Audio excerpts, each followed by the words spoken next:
Today, we talk about. Welcome back, guys. Episode whatever, I forget. We're still editing. Chris, introduce yourself. My name is Chris Scher. Chris Scher. So, comedian I've met around the circuit, right? Yeah. And thanks for coming. Appreciate it. I have this little gag I do here. Candy cigarettes that I use as like a prop, but would you like one? Trying to quit. It's a running gag on here. Yeah, I enjoy the idea of having something that's like cool to put in your mouth, but it's not unhealthy for you. Yeah, I smoked for 4 years. Oh, so did I you? just gave up on the unhealthy part. Got it. Yeah, I just feel cooler just, doing this whole thing. Oh, no, it's definitely the coolest thing to do. Yeah, right. But maybe not anymore. Everyone just kind of thinks you're a jackass if you're smoking. Fair. But I'm surprised it took that long to figure out. But yeah, so why don't you tell us when you saw, we'll do a little intro with you and then we can just see where this takes us. You've been doing comedy for how long now? well, I started junior year of college. Okay. Then I kind of did it not very much. And then I got back to the city in the summer, I did it every This summer? week. No, it was last summer. Last summer, okay. And I did it every week, and then went back to school senior year, didn't do it as much. Then when I got back this summer, I've just been going on it nonstop.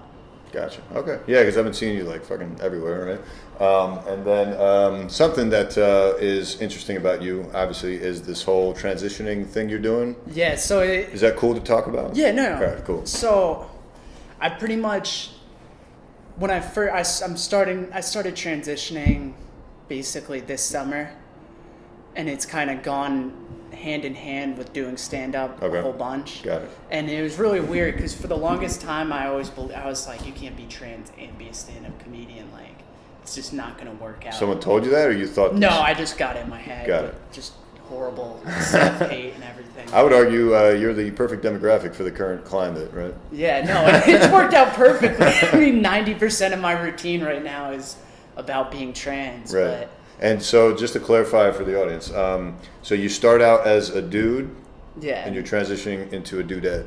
yeah, Essentially, right? Okay. And what's like I always like to ask, because I'm a doctor, I've had transgender patients, but it's always awkward, like, so what do I call you? Is it a he, is it a she, is it a she, is it what? So like, can you clarify first, like, how we're supposed to approach this addressing of you? Not just you specifically, but Yeah, like no, trans just- in general, like, I mean, just come out and ask. okay. No trans person is going to be like, oh my god, You did they fucking just asked. ask how to correctly refer to me? Right. Like, no, just come out and ask, be like, what's your pronouns? She, her. She, her, okay, got it. But then I found it, because when I started coming out to people, like, I hadn't even reached that point yet where I started worrying about pronouns. I was like, I'm trying to get a grasp on everything. Mm-hmm. And so everyone immediately was like, so what pronoun should we use? I'm like, I don't give a shit. I'm just kind of happy that you don't hate me. Like, I'm glad you're willing to talk to me. Yeah, no, I've definitely been there. Is this a new, not new, but like, so when you started this whole transition process, you told me it's like a 3-year thing? 3 years, like, the process, but it pretty much goes on your whole life. Fair, okay. And when did you first start having the thought of like, yeah, I think this is what I want to do? Well, I mean, I started cross-dressing when I was 5. Got it. And then that steadily just kept happening as I got older. And then I kind of wrote it off as a sex thing where I would jerk off while I cross-dressed. And so then it became very shameful. And then as I got to college, I started, like, being trans started becoming a lot more known. Okay. And I started thinking of myself in that term. And then junior year, I came out to my mom. And then that kind of jump-started the whole process. And then I started hormone therapy last summer. So. Right, yeah, I remember some of your jokes about that. So is that like, is that a complicated process that we should get into, or is that like a simple thing you can break down? I just take spiralactin and estradiol, which is a testosterone blocker and an Right. estrogen Enhancer. Yeah. Got it. So, and is that like a daily pill you got to take? Like, what's 2 times a day. 2 times a day? Okay. And is there any? What's been like the biggest drawback to this whole process that you've been going through? If you had to pick one thing or two.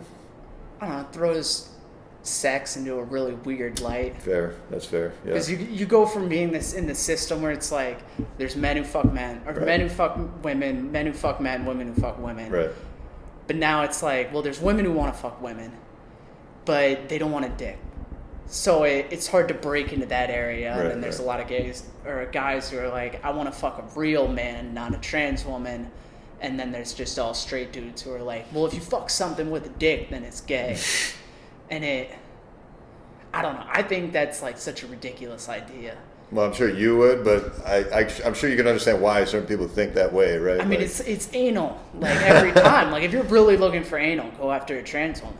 huh, yeah, that's fair. Or if Ass you're- pussy, as they say. Yeah, right? an ass pussy. I love. I don't know if you've seen Giannis Pappas. You know the comedian Giannis Pappas. No. He like went viral years ago for this Mauricia clip where he plays this character of a transgender Puerto Rican lady from the Bronx, I would say, and it's just like hilarious. Like he's using the whole accent, "Tase, ass pussy," like this whole thing. It was hilarious. So I'd highly recommend you guys check it out. He's a super funny comedian, actually, and he actually does his own podcast, like a history podcast. It's got like a history bent to it, but yeah, this is definitely more free flowing, kind of like your sexuality.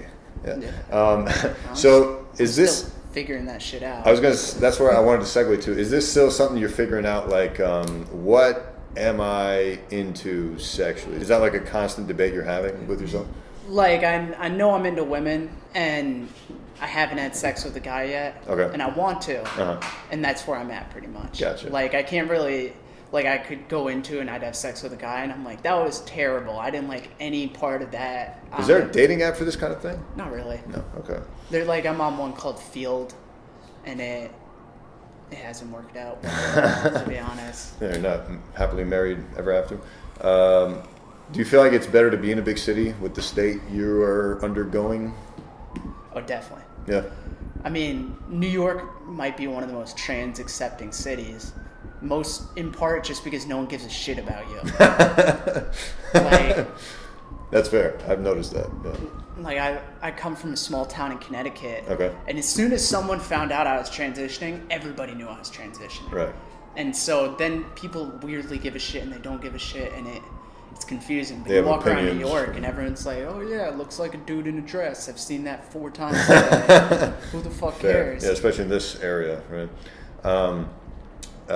Yeah, no, I've noticed that too with anything in life, really. But that small town feel, or like that niche thing you're in, like for me in a hospital, like once someone breaks up or once someone does something crazy, everyone knows about it. It's just like, just accept it. It's just like what it is. But I do like that about the city is like, you're just a person. Like fuck you, right?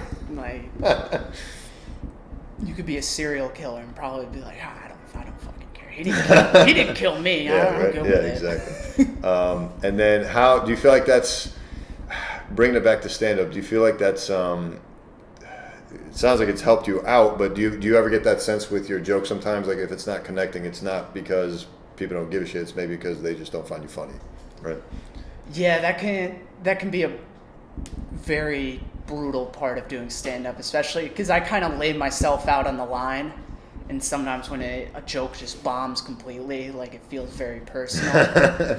But it's not really that big a thing. It's not holding you back. No. Okay.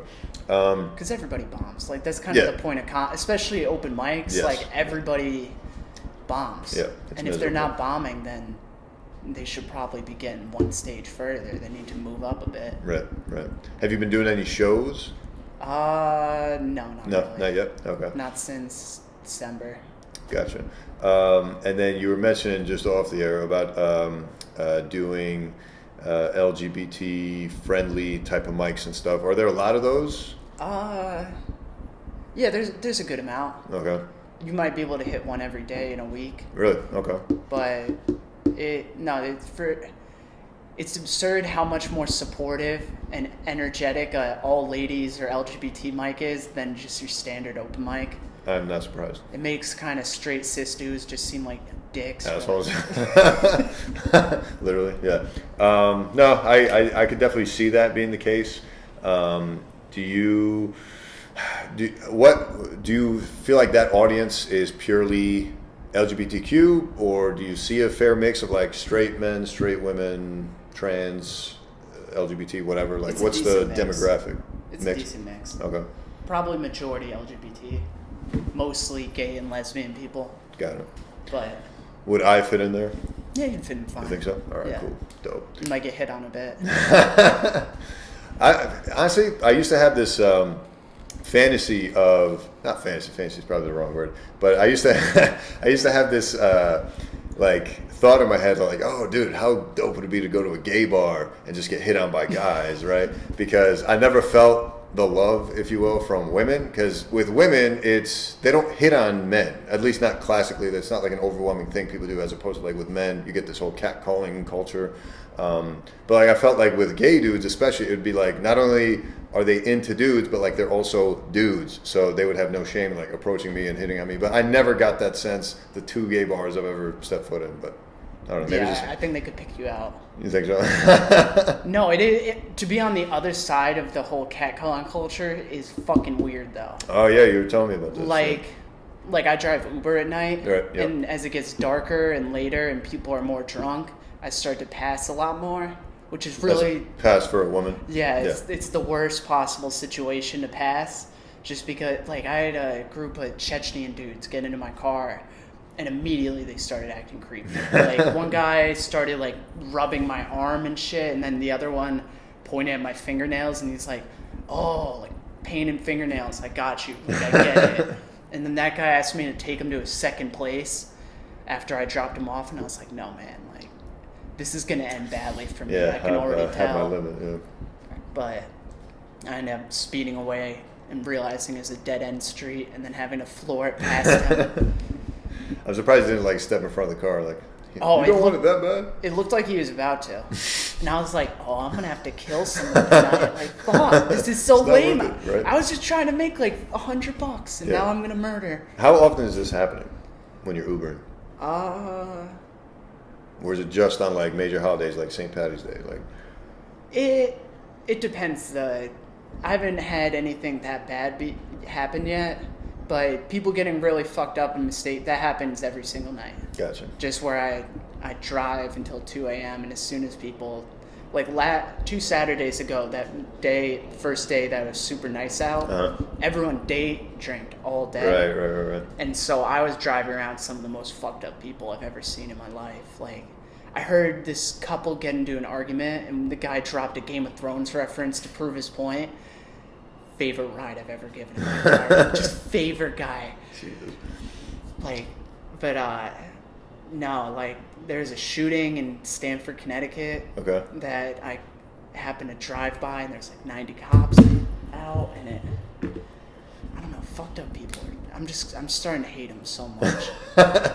Yeah, I'm sure you see a very eclectic group of folks when you're Ubering, especially when alcohol's involved. I can only imagine. You ever have people like throw up in the car? No, not yet. No? Okay, that's good. Although I love my car, but you get that $200. I can get my car cleaned for $50. You charge $200 when someone pukes in your car. Oh, really? Yeah. So, So maybe you should feed them like I don't know, Ipecac or something, like little vomit pills. And hey, here's some mints, right? Well, I was driving around these drunk teenagers from Greenwich, and I was just like, Greenwich is the suburbs, and there's all these long, windy roads In the Connecticut, woods. right? Yeah. Yeah. And I was just hitting these turns going 45, and I'm like, I'm gonna make one of these assholes. Like, I want to end my night right now so badly. Yeah, I can only imagine. Jesus Christ. I don't think I've ever seen someone vomit in a cab, let alone an Uber. But the kind of conversations I've heard in like these Uber pools is just like, what is going on here? But it's usually like a quiet ride. Do you do a lot of Uber pools as well, or No, there's no Uber pool in Connecticut. even here? Well, you can't. If you're from Connecticut, you can't drive in the city. Really? Yeah, For Uber, you mean? yeah, it's fucked up. What? Yeah, I don't know the exact law. I'm not sure if it's New York State or just the city. Huh. But yeah, I think it has to do with a recent law they passed where What? So whatever. So how often are you Ubering in Connecticut? I don't know, I try to do it at least once a week. Once a week. So you're out in Connecticut once a week. Well, I live there. Really? You don't even live in the city? No, Huh. I commute to the city to do Fascinating. stand-up. Interesting. Got it. Wow. Okay. That's got to be a bitch of a commute. It's nice. 45 minutes. With what? MTA or? Yeah, train. Okay. I Or Metro North or whatever? Yeah. Okay. I just chill listen to Howard Stern, read a book. That's fair. That's fair. Yeah, yikes. I used to have a commute, but I had to drive, which was the shittiest part. And I would have to drive like 50 minutes, 50, 50, to work. And in some cases on the way back, depending on what time I got out, like if it was rush hour, taking like an hour to get home. And I'm driving, which sucks. I hate driving. Oh, see, I love driving. I don't even get why people, he loves driving too. I don't understand why people love driving. It's I used to do these. I went to school in Denver, and so I would drive from Connecticut to Denver and back 2 times a year. Jesus Christ. And I would just sit in the car and listen to so much house music. I'd smoke like 3 packs of cigarettes in 2 days. I fucking loved it. Wow. I loved it. But so wouldn't it be much. dope to have that experience without the driving part of it? No, it'd be weird. Because I just, so what, if I was sitting in this apartment?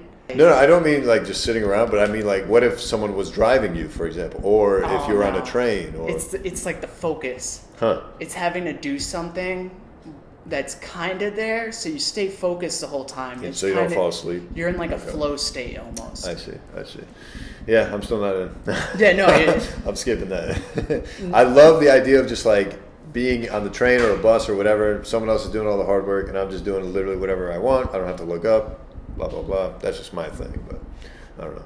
Yeah, I write a lot of jokes on those drives. Oh, okay. too. Yeah, I can see that being a thing. Yeah. Although they're like that was sort of the manifestation of being trans, is I'd cross dress on those drives. So and I'd pretty much go through the entirety of the South, which that was the only part I didn't really, because I'd have to get out and go to the bathroom, and that was always a nightmare because I'd be like, I'm in a rest stop in the middle of fucking Kansas, like. They could rape me, murder me, bury me in the middle of a farm. No one would ever find me. Yeah, that's a fair point. But I Yikes. made it. Let me see. I want to transition that into something else. Oh, I'm so good. Fuck, I crack myself up all the time. Let's see. Hey, sometimes that's how it works at these open mics, right? You gotta laugh at yourself. What? I'll stop interrupting. You can interrupt. I don't give a fuck. You can join us if you want. No, I'm good. What'd you say? I'm getting tight. I gotta be the computer. I just got bodied. I forgot what I said. No, he said that that's not how they're supposed to work. Yeah, you're not supposed to laugh at your own jokes. Okay, let me get your opinion on that, because my opinion is, so you know how some people, at least I've heard people be like, oh, this comedian is laughing at his own jokes, he's breaking, like, this is so unprofessional. It's like, you're only good at this if you're not laughing at your own jokes. I've always thought that was ridiculous. Like, if I can't laugh at my own jokes, how the fuck can I expect you to laugh at my jokes? Yeah, there's a really fine line where it's like you can be enjoying your own jokes to the point that the audience says, like, yeah, no, like, these are good jokes. He's having fun telling them. I'm listening and enjoying them. But then there's a person who can't get their jokes out because they think they're that funny and they're not that funny. I see. And they're just, like, I've had a set like this where I'll go up and I'll be like, I'll say something and it won't be that funny, but it'll hit me just in that wrong way where I'll just start cracking up and I won't be able to do the joke all the way through. But no, I think you should be able to laugh at your own jokes. Like, that's usually a sign that I've hit something good. Right. Where if I start ad-libbing, like I was doing a joke about Adderall once and how it just gives you pure butt sweats. Okay. And I just improvised on stage and came up with the term clear diarrhea. And I laughed for probably the rest of the set. Because clear diarrhea might be my favorite term ever. Huh. I think diarrhea is always funny, and the idea that it's clear is even better. It's always funny unless you're doing it for work, like me. But yeah, it's clear diarrhea. That's hilarious.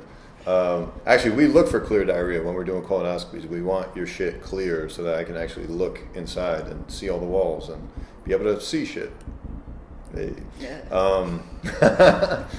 I'm kind of in a rough place with the puns because there's so many butt puns. Oh yeah, no. And Just embrace it. Yeah, but I don't want to be that guy. You know what I mean? Like, it's obviously hacky, but it works typically, especially with non-comedians. So it's a little rough spot for me. But anyway, what's the other thing I wanted to mention to you? Oh yeah, I only bring that up too because like I'll be that asshole that likes his own Facebook posts or like likes his own Instagram posts, pictures, and I'm just like, when people, I can see you finding it corny, but for you to feel the need to call me out on it is just like, what else? Like, okay, Has that happened to you? all the time, yeah. Oh Jesus. Oh, dude, you like your own comment? It's like, yeah, it's helping my engagement, I think, based on the algorithm, maybe.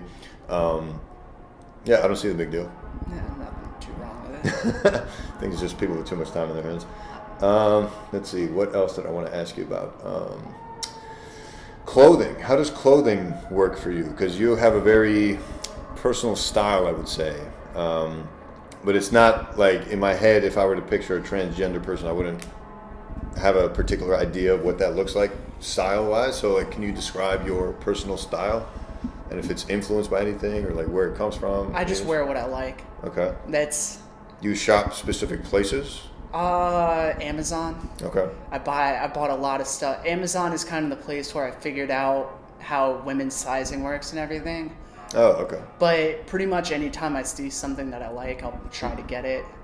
But I don't really have a style or anything. Gotcha. Are you like a thrift store type of person? Yeah, like I enjoy thrift stores. Okay. And then, is there anything you won't wear? Is this like, nah, man, I'm staying away from this? Onesies or jumpers or I don't know. I shouldn't wear jumpers or rompers because they're Or a bitch rompers. to go to the bathroom with. You just got to pull your tits out in the middle of the bathroom. It fucking sucks. Like, but no, I love a good romper or jumper. All right. But fair enough. nah, things I wouldn't. A suit. Would you ever find yourself in a suit? I to be honest, I like a good suit. Okay. I don't really wear them anymore. I don't have a job or Okay. anything. But You don't dress up for the Uber ride? no, definitely not.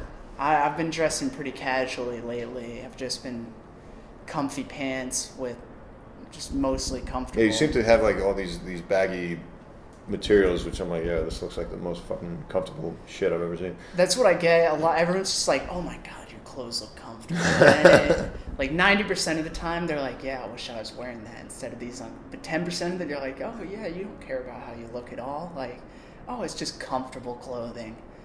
Yeah, there's something to be said about just being comfortable with yourself, right? Because, and I'm sure you still struggle with this. Everyone struggles with this. But I'll never forget. I had a friend who lives in Brooklyn. He's a poet, and he was having some people over, and he invited me over. And just before then, I post a lot on Instagram, as I'm sure you've noticed. So, and it's always like this crazy, cringy shit to most people, but I don't give a shit. I'm just so comfortable with who I am and what I find funny that, I just post it. And one day I posted like maybe like 8, 9 pictures, and like by the 9th one, my friend who invited me over just like commented, "Dude, we got to talk about curated content, okay?" Because he's one of those like artist types, like you don't put out your first draft, you don't, whatever. So I go over to his house, and he's got these people there that I've never met before, and I'm telling him like, "Dude, I know you were teasing me earlier about the whole curated content, but I need you to understand, like, I'm comfortable with who I am, I'm comfortable with the flaws, I'm just putting my shit out there. Whatever I feel like putting out there, I'm just putting out there, fuck it." And the people next to me that I've never met before, they're like, "Oh, that's so brave." And I'm just like, should I be offended by, like, are you saying like it's brave of me to live with my shitty self? Is that what you're trying to say? Like, what's the message here? But yeah, I mean, I don't know. I think it's definitely a struggle, but I don't know where, whether it's your fashion, your personal beliefs, or whatever. Especially all the shit you're going through. I'm sure it's gotta be tough. I have bad days definitely where I just can't stand myself, but Like every comic. yeah, it's just, I don't, especially for comedy, I just don't believe in the idea of censoring yourself for fear of embarrassment. Like, I've been embarrassed before, and it was never because I tried to make a funny joke. It was just because I did something that was really embarrassing. But I kind of believe that you need to try to embarrass yourself a bit on stage. Right. Like, a lot of comedy comes from vulnerability. Yep. And that's really just a big area where that's how you get the funniest content. Yeah, that's where you explore the unexplored, find new shit you didn't even think about, right? Like Gary Goldman did a tip. He's a professional stand-up. I don't.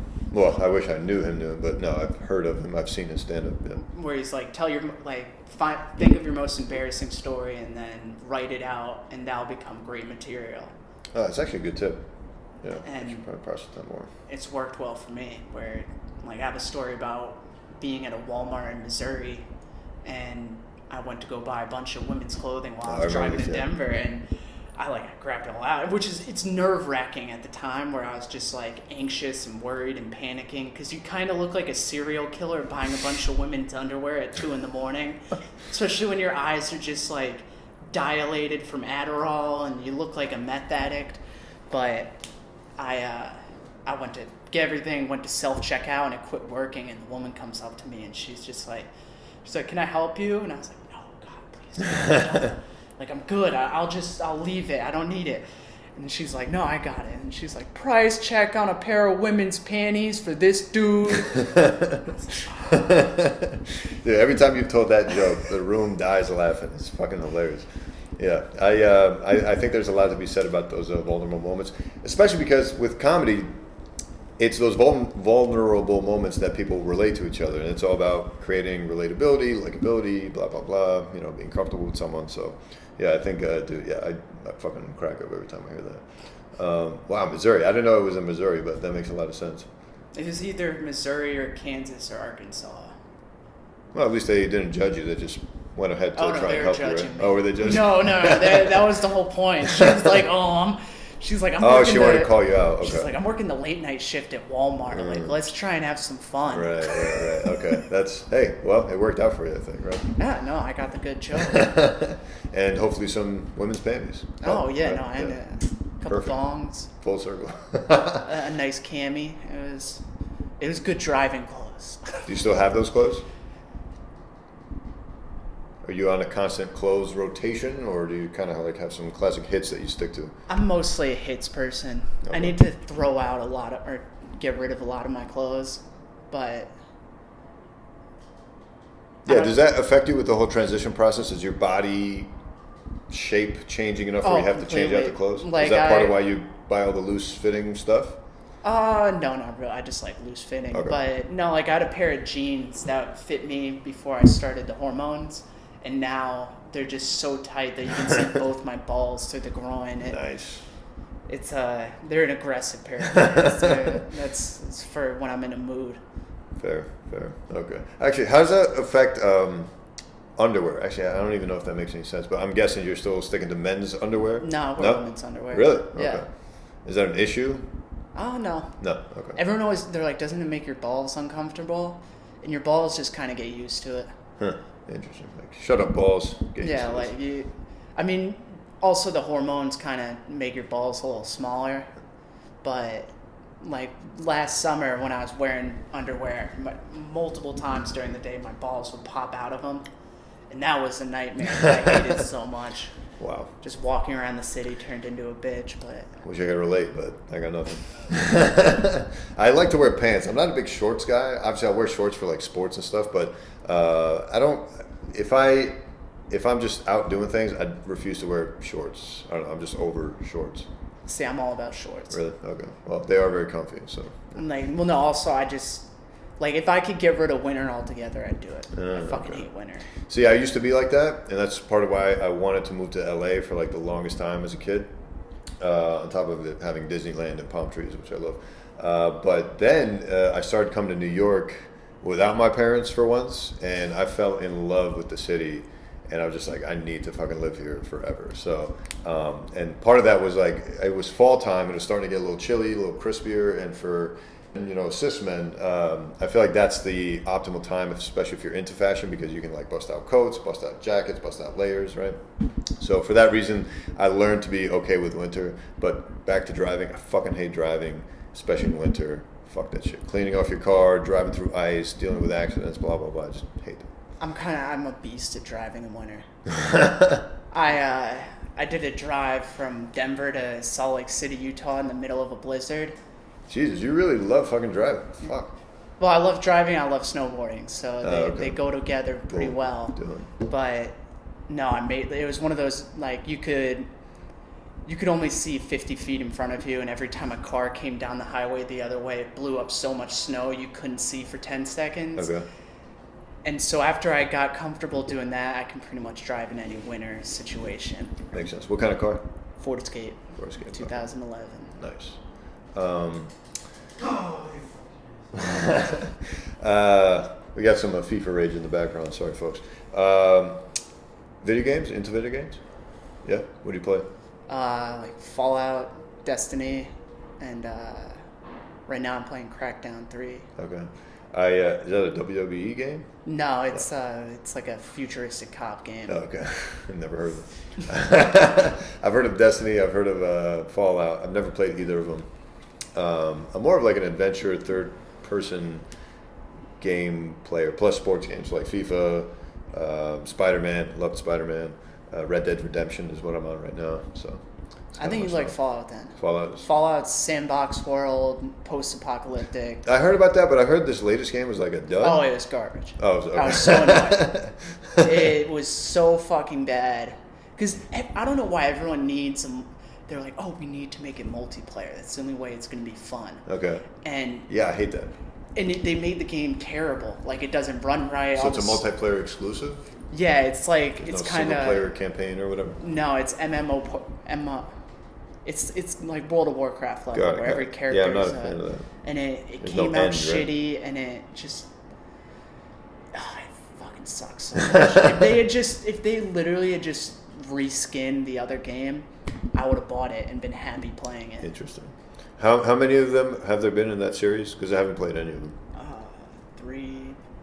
7. Okay. Because on the subway, I'll see like the ads for it with the little dude, the cartoonish dude. I'm like, what the fuck is this? Yeah, it's a lot of 1950s Americana in it. That's what I heard. Yeah. Maybe I'll check it out. I don't know. It's just I get consumed, especially with all the other shit I'm doing.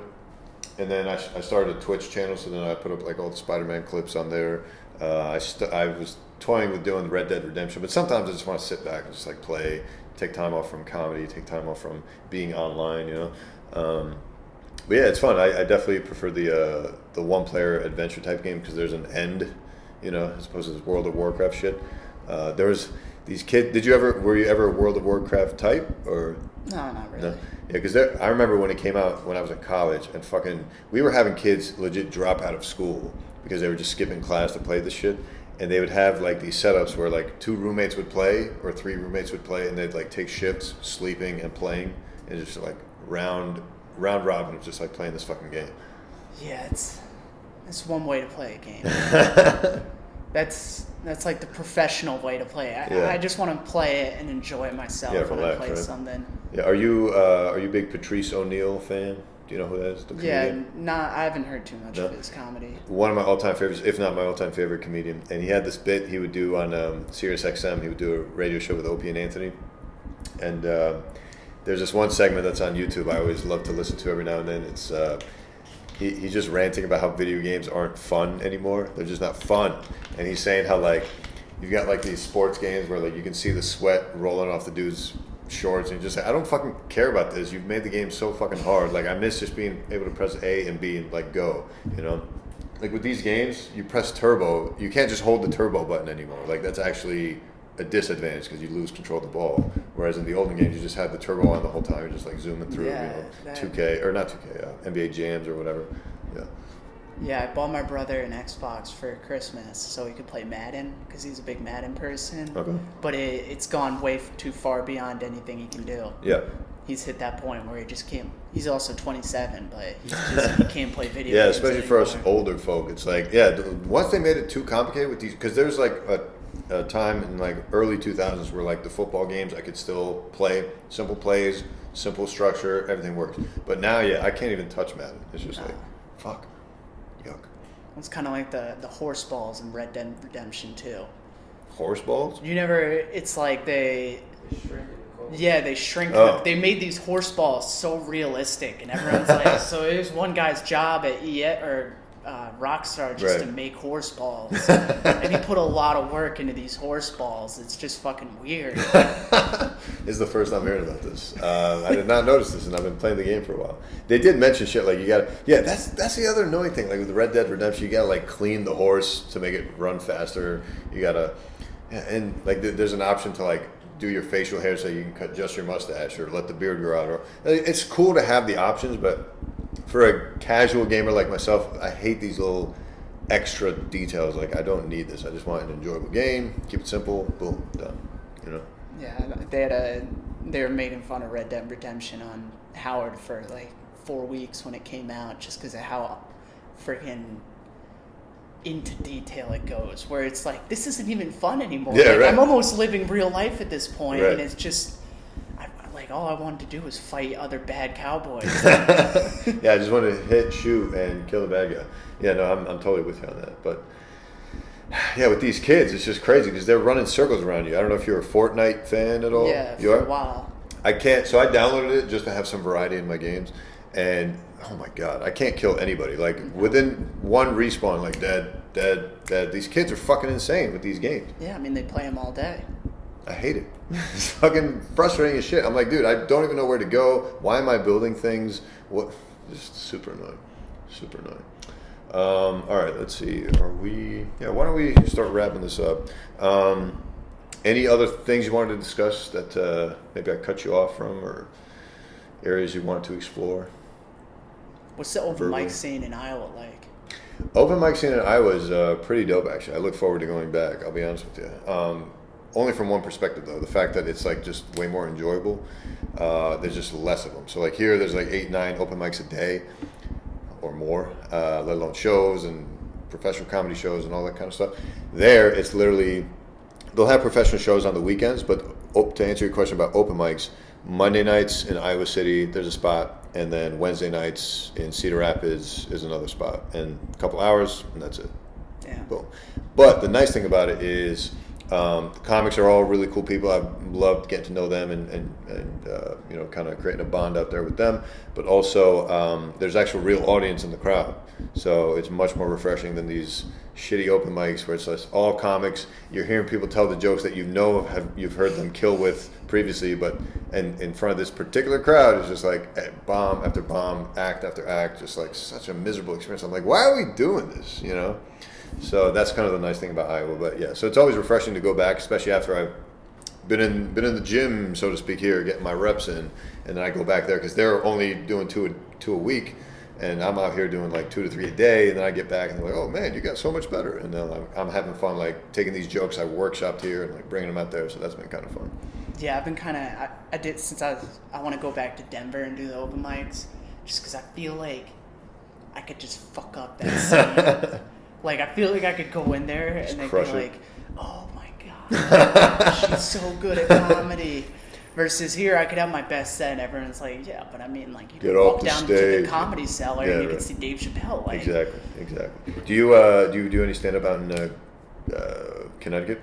I've done one open mic so far. It's at a brewery, but I guess a comedian was coming back home from LA to visit, and so he went there but brought his entire extended family with him. Got it. So I ended up going first, but there was like 9 5-year-olds in the audience, and I was like, oh, it was also 10-minute sets. I was like, oh, fuck, dude, Jesus. I'm in trouble. And like my opening joke is, I'm like, transitioning is neat. Right. Like, I used to be a pretty short guy, and now I'm just a regular-sized woman. And that killed, and I was like, oh, maybe I could pull this off. And then the second part of that joke is like, as a man, I had a pretty average dick. But as a woman, it was way above the mean. And as I said dick, I just looked this girl right in the eyes, and I was like, I can't do this. Yeah. Like, I feel like I'm That's rough. molesting her with my words. Like, Well, then again, it is at a brewery, so it's like you got to be. I don't know. Yeah, I don't know if that's passable, but yeah. I made it 3 minutes, and now it's like, to be honest, I've got no more clean material, so I'm just gonna cede my time. And then the mom came running up to me. She's like, oh no, we're gonna leave as soon as we see this one comedian, like, stick around. And I talked to the host, and I ended up going on at the end. Gotcha. But it was a weird situation. It was like I was just ramming these aggressive trans dick jokes down these people's throats, and like, they all seemed Yeah. really hesitant to laugh. I could see that being not the right crowd for that. Yeah, because I heard there's an open mic at a Red Lobster on the Upper West Side here by the Apollo.